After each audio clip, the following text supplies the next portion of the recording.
தமிழ் பாடத்தில் இலக்கணத்தில் பெயர்ச்சொல் வினைச்சொல் பற்றி நம்ம படிச்சிருக்கோம். பெயர்ச்சொல்னா என்ன? ஒரு பெயரை குறிக்கும் சொல் பெயர்ச்சொல். வினைச்சொல்னா என்னப்பா? ஒரு செயலை குறிக்கும் சொல் வினைச்சொல். இப்போ நிறையா வார்த்தைகள்லாம் எழுதி வச்சுருக்கேன். அதை வாசித்து அந்தந்த பிளேஸில் போய் நிற்கணும். எடுப்பா.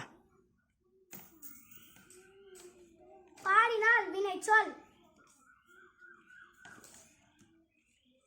கண்ணன் பெயர்ச்சொல். கட்டினார் வினைச்சொல்.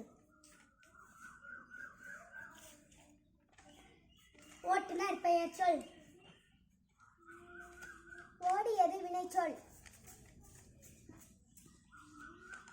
மயில் பெயர்ச்சொல். எழுதினான் வினைச்சொல். இளவரசி பெயர்ச்சொல். நல்லா செஞ்சுட்டீங்க. சூப்பர். தேங்க்யூ. தேங்க்யூ.